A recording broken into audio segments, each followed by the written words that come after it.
Now we'll move on to our next panel of discussion, which is mobile medium, a route to penetrate rural market. Friends, it is a transformative technology that enables us to put relevant and impactful services into the hands of underserved people. The growth of mobile and internet as well has lit up the eyes of the marketers in the rural market. Now the question arises that how are brands tapping rural? Let's open the discussion with our esteemed panel of experts. We have with us Ms. Ghazal Bajaj, who is the head media management, Nestle.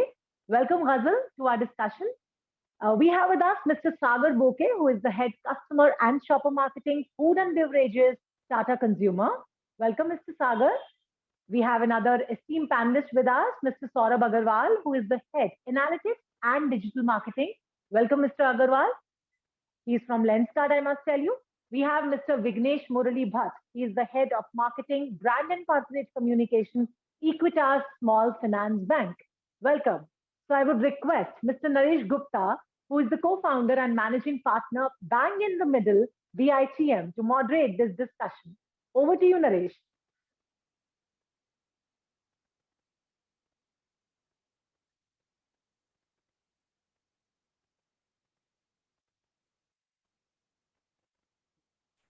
You're on mute, Naresh. Sorry. Thank you very much. It's okay. And we're starting a little late, but we'll try and finish it in time because I think people have calls to catch up on, and I would not want to keep them from work. Welcome to the panel. And as we are discussing, this is all about rural marketing and how we are using internet to go deep into the country and look at it. There are some numbers which are very interesting. 600 million internet users today. We're looking at this going up to 900 million. So that is like quite a lot of growth that is likely to happen in the numbers. Even on rural market, there are 200 or about 300 million internet users in rural India. The male-female skew is not there. It's almost equal. And there is a lot of conversation that has started to happen on this part where voice and video has started to become the more important and sought after thing when you are going and using internet. So Ghazal, if we can start with you and look at how you are using this entire new age internet connectivity and internet users and driving brand communication and brand engagement. Sure, thanks, Naresh. And I think you've given a very interesting start point to the whole piece. All of us keep talking about how voice, video, vernacular are key trends when we look at urban consumers, but in reality, I feel it's going to be a bigger traction when it comes to rural consumers. Voice is actually going to get massive growth in rural, not because it's a fad, but it brings convenience to people. And that's exactly what we want to keep in mind when we're reaching out to rural audiences. While most of our messages continue to be simple enough, but are we prepared to work in audio interfaces? Are we willing to go beyond the Spotifys and the Wings of the world to look at base level voice advertising? I feel that's a huge area of growth on that front. And when it comes to video as well, it's simply taking over from where TV was, where you have in rural setups, you have one TV in the panchayat that the whole village is kind of watching, but the phone takes away that screen and brings it to their hand. And that's where, again, there is massive growth and opportunity for an advertiser like us. But again, the challenge is, are we prepared to talk via that small screen? And I think these are questions that we should really keep in mind when we are looking at the rural advertisers, rural advertising opportunity, I mean. Thanks. So Sagar, because you run a very large consumer group and you are into that whole thing, even today in urban areas, this has started to happen that your local vegetable vendor will send you a voice message in the morning saying, these are the veggies that he has, and this is the rate of those veggies that exist. So clearly people are finding ways of using voice in very interesting ways. And obviously it is done in the language that they are comfortable. So they may find it hard to type, but they find it very easy to record. Is that something that you are leveraging extensively in the work that you are doing? Well, I think, as you rightly said, voice obviously is an easier and more intuitive medium for rural audience to really begin. In fact, if you look at the statistics, the Google voice search, the voice searches on vernacular actually far exceed the text search, right? So I think that is one indication that voice is going to become big. Having said that, are we using voice extensively right now? The answer is no. But do we have the intent? The answer is yes. We do believe that voice is really going to become be the next thing. I also believe that the ecosystem is going to evolve. I think there are a few players in the voice solution, like the pure voice solution, which are there, and I think they are all learning, and we are working with a few of them to really create solutions. I think as the ecosystem evolves, I do see there is a big opportunity available there. Cool. And Saurabh, you actually run a brand that's very different from a normal consumer brand. I would assume that in case of Lenskart, it's largely far more intensive search. It's a lot more involved product because you're looking at how you look at and how does the frame look at you. What is it that you are doing to bring in this new set of consumers into the fold, and how are you using all these new age, not new age, but all these new consumers who are coming on to an internet-enabled device and looking at your brand? Yeah, thank you very much. That's a very interesting question. So Lenskart, see, eyewear as a category is a very difficult category to sell online. Okay, online started with simple things like books, internet reservations using IRCTC. These were the days which it started with. There was a standardized product which you wanted to buy. Now, in case of specs, it's a very custom-made thing where you buy the frame, then you get the glasses, and then you assemble them, and then you deliver it, and then you wear it 24 by like about 18 hours in a day. So it's not an easy product to sell. So for us, omni-channel play is a very big thing for us, and internet helps us to discover our presence and try things. So on our app, most used feature is the AR, and it helps people get a touch and feel, and people may buy online or they buy offline. So a lot of our, so Lenskart, just to give you some numbers, we almost like do about 30,000-40,000 orders per day.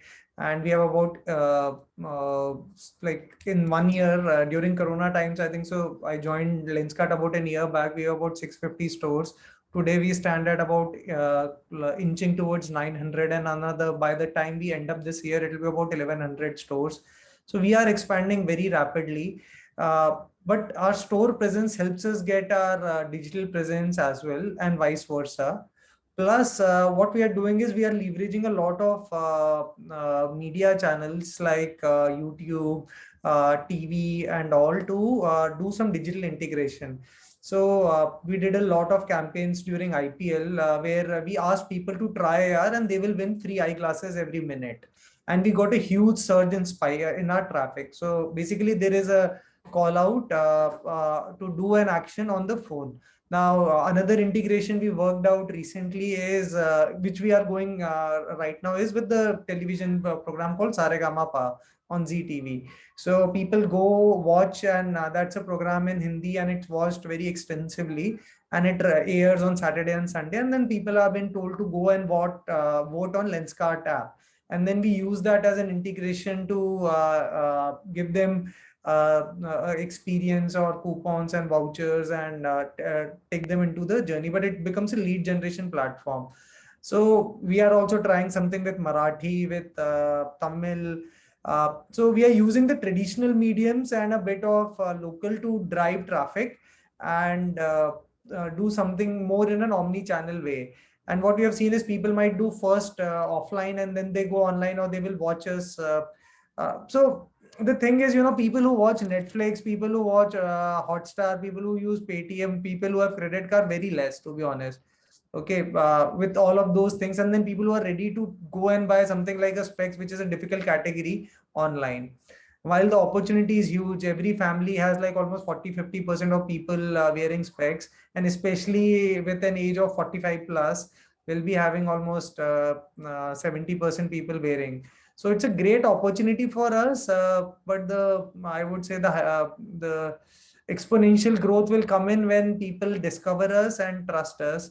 And yeah, they are willing to try with the presence which we felt. I hope that answers the question. So clearly you are looking at using technology in interesting ways. Vignesh, what internet has done, and especially rural internet, is change the way people interact with money. And in a country where it is very, very difficult to assume that you would trust a device to interact with the money that you own, that has started to happen. What is it that you are doing to drive this new age banking system, react the relationship with money? How are you playing with that and bringing people on board?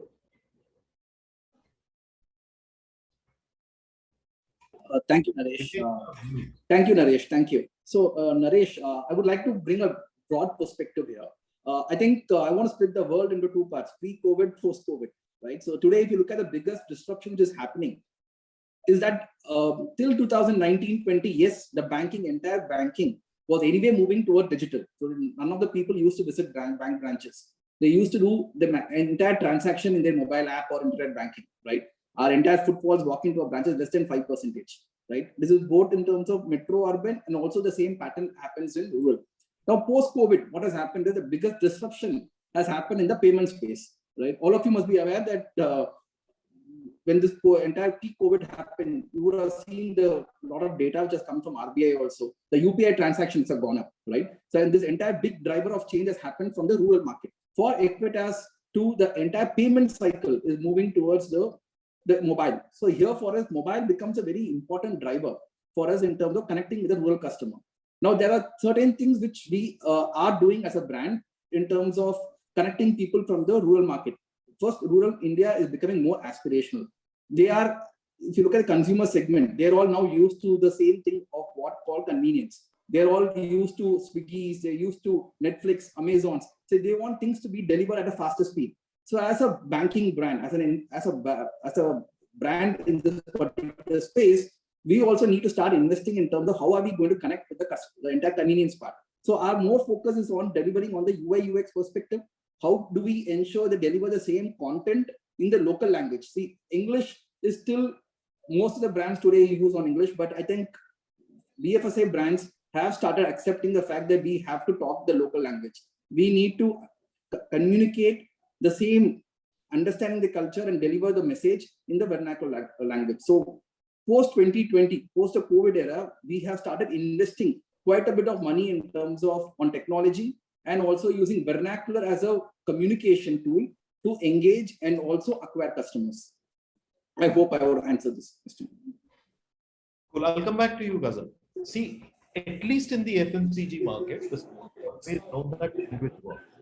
And so all communication that was created in multiple languages. You will not run Hindi in South India. You will not run Bengali in North India. So you did a bit of that kind of work. Some of the brands even did specific language creatives that were away from the usual creatives that they would do for the mainline or general entertainment channels and stuff like that. How are you taking this entire language thing to the next level where the content starts to get consumed in the local language, and that is how you create traction for the brand? Now, we were discussing things like the new age apps like ShareChat and Moj and stuff like that. How are you leveraging all of that? How are you bringing those consumers into the fold and making it work for your brands? Naresh, I'll add one more aspect to the whole mix that you added. Okay, while there is language playing a big role, I think for rural consumers, the right influence is what we're trying to channel. So yes, we want to speak to them in the language that they understand. And I think that's become hygiene now and not something that people should get a wow out of. While we continue to do that, we're also looking at, when we're talking to them. A couple of minutes ago, one of the previous panelists was mentioning about, the right dialect. And what also matters is the right person. So if I'm talking about UP, you'll need that UP dialect to come in, and you'll need a local UP celebrity to come in to make that impact. While we're talking about TN rural, there will be another set of, I'll call them influencers for the lack of any other word, because this person could be a protagonist from a show. This person could be a local popular celebrity. This person could be just a common local face, but it is it is a local face. So if I'm talking about TN, the whole persona has to be from somebody who can represent TN. And that's what we've kind of started adding to the mix. So yes, it's got to be vernacular, but it's also got to have that local nuance of who's the right person, what does the set look like. And when we are talking about apps like Moj and ShareChat, these are pretty much pan-India platforms. So when I'm present on Moj, how can I really talk to the Hindi consumer differently? And how can I talk to the, let's say the Kerala consumer differently is where the trick lies. We've been trying to do some work with Hello English as well. It's an app that encourages people to learn English, but we've been working with them in very interesting sort of ways.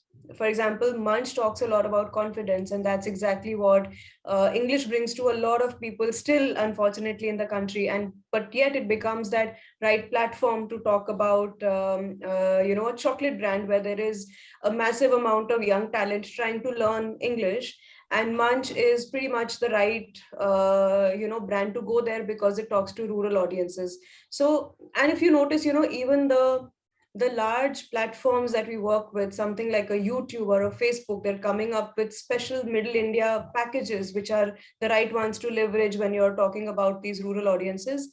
I do feel it's important to add the content part to it, not just from a get the language correctly dubbed, but actually shoot in the language, actually use a person who can talk in the local dialect, and that helps a lot. Thanks. Sagar, clearly the language is adding a bit of complexity to the entire marketing mix. So when you have to start doing multiple creatives in multiple languages, in multiple dialects and stuff like that, it does add a lot of complexity to the entire thing. How are you handling it? And is that complexity something that is working for the bunch of brands that you run? Yeah, sure.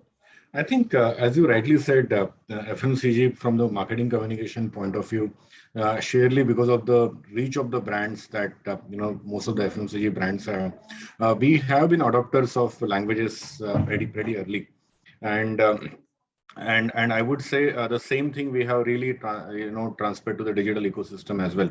And my experiences are very similar to what Ghazal spoke about. And no, it's not just about the languages, but about the dialects and also about the nuances. Like, say, for example, for Tata Salt, the communication line always has been Desh Ka Namak. Now, when you translate Desh Ka Namak in Tamil or in Telugu, it doesn't evoke the same feeling as it does in Hindi. And we realized that it was actually falling flat. So we created a completely different communication, which had the local celebrities or influencers, so to say, on a different insight. And, so I think the key game in the languages is not to transliterate. I think most of the time, most people, what you get it wrong is that you try to transliterate what you're doing in Hindi or in English. India being the diverse country, and technically, if you really see, so there are two distinct languages which are the most of the Indo-Asian language, Indo-European languages. The mother language is Sanskrit, and most of the South Indian Dravidian languages, the mother language is Tamil, right? So essentially they are very different. So not to transliterate, but create original content there. I think that is one key. Second thing, use the local nuances that really plays a role. And I would say on digital, it's easier because what happens in digital while you are using on the regular print or television, you are creating the content. Digital allows you to use users to really create content. So it is that much easier. And we have done that multiple number of times. Cool. Saurabh, I would assume that the rural markets have a completely different need from the eye care segment. One thing that exists for them is that the optometrist may not be so easily available. So for someone to go and take a prescription number is not that easy. I'm sure you're using technology in interesting ways to make that available. But how do you do that entire language play? Because two things in this country, the language has been English, is medical care and banking. And there, even after all these years, the primary language has remained English. So how are you playing that entire game, and how are you pushing the rural bit for your brand? Yeah. So one of the things, we have, as I was saying about most of our new stores are opening in tier 2, tier 3 cities. And there are two services which we provide. One is definitely eye testing at stores, and another is home try on. So both of them require the optometrist to visit the place and do the test. So, and one of the things which we realize, we don't have enough optometrists in the country. Okay, so the company partnered with few of the education institutions to build a strong pipeline of talent in this area, and nurture them and certify them and walk them along to build that whole ecosystem. In fact, we have established a strong training academy for that also. So that's on the people front to make sure they are done. Plus, we have created our own process for, and everything to scale up requires process. Okay, that's the only way one can do. So we have a 21-step process to get eye test done, which is a very consistent process. And anyone who has the right degree and who understands it, which has been guided with the right equipment. So that whole process has been kind of set and templatized, and it's will digitally integrated. You go through you book an eye appointment, whether on the store or whether online, somebody will do it, and then you will receive at the end an SMS with your prescription for the number, which you can use at Lenskart or anywhere. So, but when you're doing it, you kind of leverage talent from across the country, and they communicate with the customer. Unfortunately, technology has not yet arrived at that level where the eye testing can be done with your phone. Definitely, there are pilots happening in Israel, and there are some companies who are working on that. Soon, that problem will also be solved. But the step one to getting to know people that they should invest in this thing is to get an eye test done. So scaling up eye test is one of the biggest levers we are focusing on, and opening up stores with the right amount of talent, and that talent is equipped with the processes to do it. Those are it's the three-way loop we're closing. From your brand that you are seeing, and I'm staying with you, are there differences you are seeing in consumers coming to you from tier 1 towns and consumers who are coming to you from tier 3 towns? There a difference in the way they interact with you, in the choices they make, and how do you make sure that the two are speaking with each other and you are as engaging to them as you are to the other person? Yeah, so that question is for me, right? Yeah. Yes. Yeah. So, so one of the thing is the segments of people who are coming to us are very different. Okay, in cities which we see more fashion conscious and styles. So something like the specs which Tony Stark wears in Iron Man, the black frame which has a square, is not very much popular out there. But aviators which Salman Khan wears after Dabangg 3 will become too much popular after some time. Okay, something in US, when after every Oprah Winfrey show, you will see that she wears very cool different types of glasses, and then Warby Parker things spark for them. So in our case, it might be KBC, Amitabh Bachchan wearing something will be becoming trendier next day. So the choices are very different, and people get affected by what they see cool.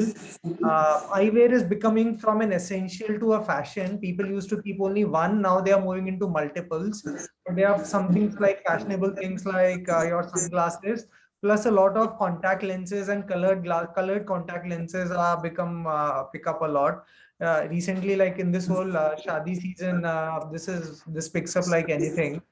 So the choice in tier 2 and tier 3 towns are more value conscious entry point assortments, wherein cities like Bombay, Bangalore, Delhi, especially in the premium segment, you need more assortments of higher value and more fashion and trendier. So by the choices they make, and you're also competing with different people. Okay, out here you're competing with so the eyeglasses will be competing with a Ray-Ban. Out there it might be competing with somebody who's like selling unbranded stuff from China or somewhere. Okay, so your competition of the price points and all also becomes very different, because you're sometimes competing with the very value conscious like 500 rupees segment. Somewhere you are competing with somewhere else. Interesting incidents, we get complaints in Delhi and all that you don't sell 20,000, 30,000 worth of frames. Where else, and that's something I've seen gentlemen talking about it, and then like our biggest frame might go up till 10,000-12,000 rupees maximum. But in small cities, they will say, okay, I'm getting this piece for $300. You are starting at 500 rupees or for 300 rupees. So that's where the price points and the value assortments are different in the expectations. Cool. Vignesh, I'm coming to you. And there is a question that somebody is asking, and I think that is something that you can look at it and see how it works. The question is, how do you differentiate a profile? And if you do differentiate, how do you offer? Are you able to hear me? No. Can you repeat the question? So I was asking, and it's not me, somebody asking on to the panel, that how do you create these different personas for consumers? And then how do you go about creating conversation with those different personas? Because as soon as you start to go deeper and start to rural stuff like that, there are different insights that you need to look at. Language is one way of handling that, but the entire email may start to change, the insights may start to change. So do you do some kind of work around that? How do you make that work for you? Is there something that you can tell us?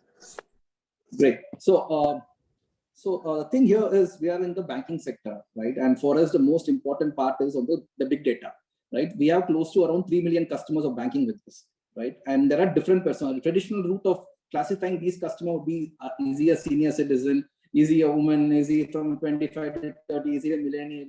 So what we are doing differently using the big data is that we are classifying customer based on this entire digital behavior, right? So for example, a senior citizen who is digitally active, right? Irrespective of whether he's coming from metro, urban or rural location, we see whether this customer is digitally active. So we do not straight away bucket these customers. He's a senior citizen, so we need to send only A set of communication. We need to send only B set of communication. We get into detailing of based on digital behavior. So that's one thing which we do using the big data, what be available to us. Now to answer the question in terms of how we are having a strategy in terms of acquiring, right? So once we know these customers are coming from particular region, right? So, and we know what is their preferred mode of communication. We start with English, right? We start with English as the first mode of communication. And then from different locations, we have, for example, Kerala, we start with English, and then we also look at Malayalam. So we do not say straight away that it's only Malayalam thing will work out in a particular location. So we are actually using the data. We are also using the right mix, because the perception is rural India is all about vernacular. It may not be, right? The second generation, the people who are coming out today from rural India are more aspirational. That in few of our customers who are coming from rural India also are IIT guys, right? Their family is in rural, but these guys are moved out from rural and they're actually now staying in Mumbai or places like Chennai, right? So we are not doing that entire mistake in terms of bucketing customers only into vernacular. We are looking at English, and then second, third, fourth set of communication, we are definitely looking at the local communication. So these have actually helped us in terms of big time in the acquiring space. In the last 1 year, we have acquired close to 1 million customers. And this has come only purely through the mobile strategy. Our entire acquiring is through the digital platform, something similar to what you have called in Kotak Call 811. We have our own Selfie as a product. So we have acquired close to 1 million customers. And so to my surprise, when we did the entire analysis, 30% of these customers came in from semi-urban and rural location. If not for mobile, if you ask me this question, would I have acquired these customers? Answer is no. So which means that there is a positive trend happening in the rural and semi-urban space, that they are started to accept mobile as a way of life. They are spending close to around 3 to 4 hours in a day in mobile, right? So the consumption of TV and consumption of mobile, if you look at it today, I can see an upward trend happening in the mobile. So people are spending more in terms of personalization. They are spending one-on-one communication using the mobile more. And I think as a brand, we have started realizing that, and we are giving more importance to, for mobile as a medium to communicate. Thank you. I'm coming back to you, Ghazal. Now, clearly a bit of this internet enablement is also driving education, it's driving learning, it's driving this entire people becoming a little more self-sufficient, putting things out. There are too many of these people, village craft and products that are homemade, and all of that has started to go out and stuff like that. Where do you see this entire thing going? I think this is only the start that has started to happen with consumers. From your perspective, in next 2 years, 3 years, as the numbers explode and as more rural consumers come on to the mobile fold, where do you see this entire thing going? That's really a tough one, Naresh. But here's what I think about it. And over time, all of us have noticed how connectivity has always led to growth. The reason why it has been growing is because there is a huge amount of connectivity, and these numbers are not new, but I'll still quote them. With our data prices being the lowest across globally, there is a huge wave of connectivity that you're seeing to the last mile of consumer, and that will always be an upward journey. And this is exactly why when you mention names like Village Craft, it's cross pollination. Your Uniqlos of the world are going to reach the last mile at rural where the consumer is, and your organic farming is reaching the upper end to the the higher HNIs. And this connectivity, I feel, which is empowered by mobile per se, is really going to take our economy upwards, is what I believe. But it's also going to make the whole media advertising front slightly, maybe a lot more cluttered than what it is already. Today you're fighting with the top 1200 advertisers who are able to put out massive bucks and hence giving you tough competition. But with mobile coming into play, even the smaller local household brands will be able to put out their ads, and hence you're not just maybe as in food FMCG brand, you're not just competing with your if you're a Maggie, you're not competing with just Yippee noodles, but you're also competing with the homegrown brand vermicelli, which is probably available in one of the local markets. So it's really gonna toughen competition, but it's definitely gonna lead to growth. Sagar, do you see distribution mechanics changing? Do you see a new way of distribution emerge in India thanks to the connectivity and rural consumers and mobiles? Yeah. Yes, absolutely. I think the FMCG distribution ecosystem has been working in a certain way for last 50 years or so. And I would say in the last couple of years, major disruption really happening. And large part of the disruption is happening because of the B2B e-commerce players. So if you look at likes of JioMart or Flipkart Wholesale or Elastic Run, so all these companies, so they are really disrupting the market. And I believe that the customer proposition is much stronger. Most of the FMCG companies, the game really was that if you are really able to service every single outlet, you will win the game. And every company really derived the competitive advantage because of owning that distribution. Now, what is happening to the same customer? There is a guy who is selling every single thing that is there to sell, delivering within 24 hours. Selling at the lowest possible cost, okay, also paying him for loyalty, right? So if you really start looking at every single thing, so what is happening? Your cost has come down, cost of purchase has come down. Second thing, everything that you want, you are getting, so your availability has gone up. So your loss of customer, losing customer because non-availability, that really has gone down. And since servicing is happening, I mean, you can serve. Earlier, the best servicing frequency used to be once a week that every FMCG company would do. In most situations, like if you really are a top class outlet, you will be serviced twice a week by every company, right? Now you could be serviced every single day. So your working capital has come down, right? So I believe that the customer proposition is much, much stronger. Most FMCG companies who I think we will do well by really aligning ourselves with this new trend and not really trying to fight it. I think that is one very, very important thing. To the brands, what it means, essentially the remote control from companies is shifting to the seller. I think that is very, very important. You had, because of your distribution, you had a strong advantage of also selling products which you would want to sell. Like say, for example, if I'm selling Tata Salt, I could also sell Tata Sampann Spices, which possibly had lesser demand, right? If I'm selling a Tata Tea Premium, I could also sell a Tata Coffee, which possibly had lesser demand. So you could build brand-based distribution.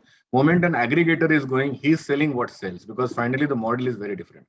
So one of the things that as marketers there are two things as marketers we need to think. We need to think of marketing to these channels, right? And those who are going to do that early are going to win, because finally there is that much. I mean, most of the, if I am a retailer, I am dealing with an aggregator, I will maximum, scroll twice. Beyond that, I'm not going to scroll, or I'm going to intuitively search what I'm looking for. Now, how do you market? I think that is going to give you a competitive advantage for a company. Second thing, brand building is going to be far more important than ever before. Because tomorrow, if I am an aggregator, I would actually, once I have customer data, once I know that in a certain category, a certain kind of brand, certain kind of pricing gets sold, I would actually want to create my own brands, because finally I'm going to make more money. So having end consumers want your brand more is really, really going to create a competitive advantage for you. So I think I think the entire space has become very, very interesting. You see the same happen to you, your brand in your category, Saurabh? More complexity, more data to play with, more volumes to drive? Yeah, see, we use in my role. Actually, I started off with analytics and then got into working on the marketing side, because that's where growth is one of the biggest areas. So we use a lot of data to figure out which segments to go after, which markets do we open the next shop, and where do we see the customer behavior coming in. And we use a lot of our internet traffic data as a proxy to figure out where the interest is coming in. Okay, and vice versa. So we see wherever we open up a new store, we get internet traffic, or wherever the internet traffic is moving, we get into that. For us also, logistics plays a big part, because like traditional eyewear companies, what they do is you buy the frame at the store, they order the lenses come after 5-6 days, and then you assemble it, and then you provide the frames, the final product to the customer. In our case, our stores are more or less like a showroom of items, which are then which goes back into our Manesar plant, and 90% of them get manufactured there. Sunglasses and contact lenses are sold over the counter. So anything which requires you to marry the specs and the glasses, those go back. And for us, logistics is a big thing, because then it does not limit. Okay, if there are like that's why we are able to keep almost 200-300 products at display at the store, and they don't get replenished. Okay, like new styles definitely come in, but you order them. So for us, data plays a part, that okay, say maybe in a Khambam district in Andhra Pradesh, this type of styles will be used. So merchandising uses a lot of that data, which product to go at which stores, and what are the styles which are working. Because at the end, we manage about 9,000 SKUs across, and for a category like eyewear, it's not a small number, it's a big number for us to work, and then many things get replenished. So data is at the heart, and we use data omni-channel to see where the order is coming, who's ordering. And the other piece, the challenge which we also face on the data side is your chief technology officer at the home ends up ordering most of the things. So you don't know who's the real customer.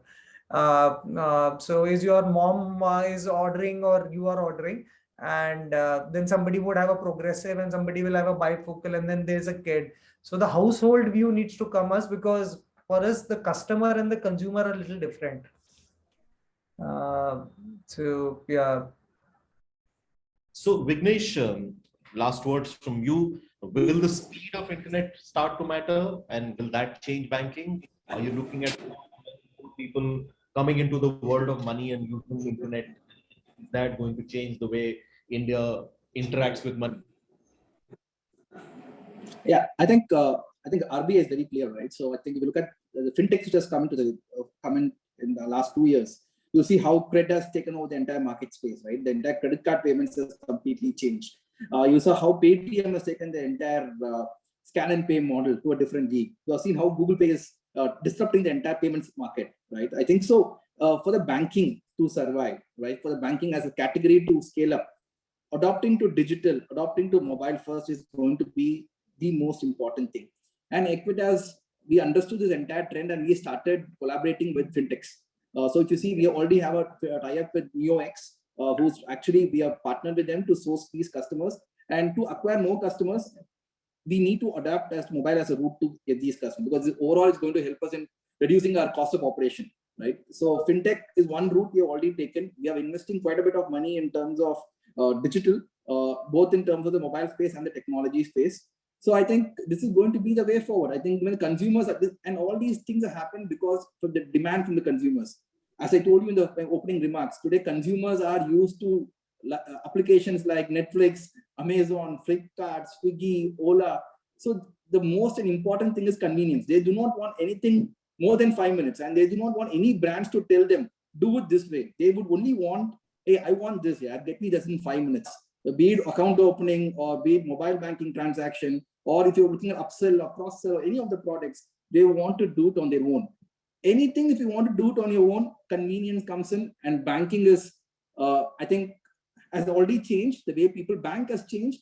And I'm sure Equitas being one of the forefront in terms of leading this, we are tied up with fintechs, and I'm sure there's going to be, the growth story is going to continue. Thank you very much.